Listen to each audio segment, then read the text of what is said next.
first episode of Whispers in the Wind. Tonight, we're going to be reading a very old creepypasta called The Thing That Stalks the Fields. I hope you enjoy it. It was a few weeks ago that the hay bales started creeping slowly away from the house. Every morning when I woke up, each had moved a few hundred feet from where it was before. I assumed it was pranksters with nothing better to do, so I ignored it. Within a few days, though, the bales began to approach the boundaries of the farm. I was tired of the whole game by then, and decided to move them back.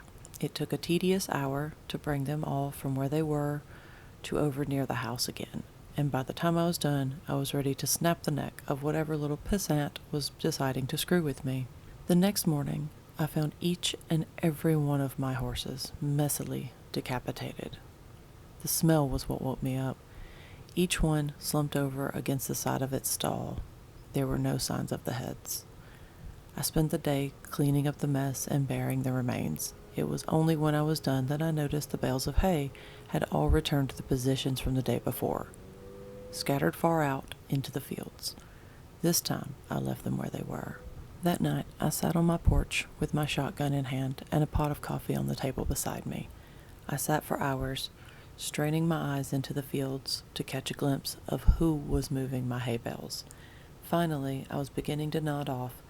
I would have, but just as my eyes began to close, I heard a clamor and a rustling of trees from the nearby woods. I leaned forward, my heart racing with excitement. I was going to catch the bastard. I fumbled with my gun, fidgeted in my seat, anxiously waiting for whoever it was to get close enough for me to ambush. It was only when the thing got close enough for me to make out its silhouette in the dark that I was frozen still. The thing that crept into my fields from the nearby woods didn't seem to notice me sitting there. It stalked, hunched and deliberate, through the field with the posture of a tiptoeing thief. If not for the fact that it must have towered over 10 feet tall, even in the crouched position, it might have seemed almost frail. The thinness of its arms and legs and the emaciated, caved-in quality of its chest reminded me of a starving animal. Still, this thing was undeniably strong, and I watched it hoist each bale up into its arms with ease and set it down carefully a while away, taking only a few strides to cover the distance. I watched it work, moving each bale thoughtfully. Every once in a while, it would straighten up to look around the other bale's position in the field before adjusting the one it was working on ever so slightly. Before it left, it looked towards the house. I felt its eyes sweep over me in the dark, but whether it saw me or not, I couldn't tell. It turned silently and crept back the way it came, disappearing into the dark of the woods. It took me an hour before I had the courage to move at all. I went inside after a while, but didn't sleep that night. It was only when the sun rose that I dared step off my porch into the fields. The hay bales were where it had left them. Strangely, it didn't move them as far as it had in the previous days. They were approaching something invisible in the fields, and as I looked at them, I realized that they seemed to be some form of marking line. Indeed, as I walked around the house, I saw the distinct circle that formed with me at the center. At first, I thought the bales were just being haphazardly moved away from the house, but now I could see that they were instead being moved towards some boundary. The thing was sending me a message. I slept uneasily that night, and only because I was exhausted. The next morning, the bales hadn't moved at all. They didn't move at all for the rest of the week, in fact. They were finally where the thing wanted them. I made myself sick trying to interpret them. Why would this thing spend so much energy moving my hay bales, and threaten me with such violence should I try to interfere? Killing my horses was just that, a threat. An intelligent threat at that. It knew what would scare me, and it knew I would understand the implications. My farm one morning gave me a small rush of excitement. I had been planning to abandon the farm since I saw the thing, but I couldn't hope to leave on foot without risking it treating me like one of my horses. But if I could get in the car with whoever was coming my way, I didn't know or care who it was. I decided that the moment they stopped the car, I would jump into the passenger seat and tell them to get the hell out of here. But I didn't get that chance.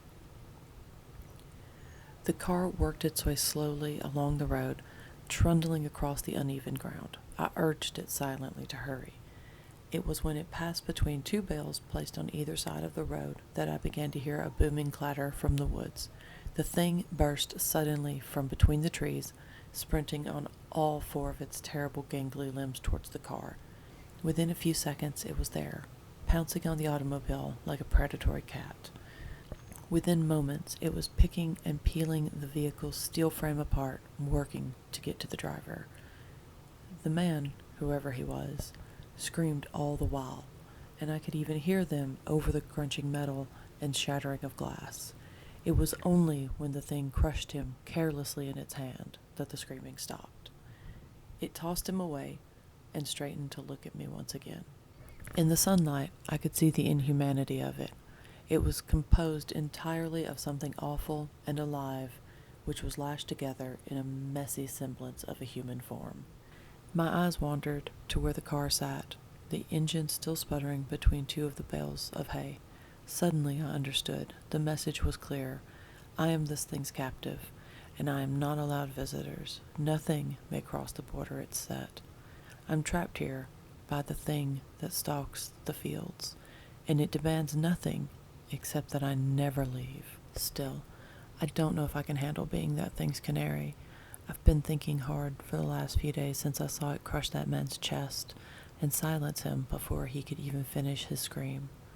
If I crossed the hay bale border, it'd probably do the same. It'd smash my skull before I could put my hands up to protect myself. It'd go and find a new pet, probably keep looking until it found someone who could stand knowing that it was just waiting outside, watching at all hours with its shiny insect eyes. I've been thinking hard for the last few days, and I might just make a run for it. That's all for tonight.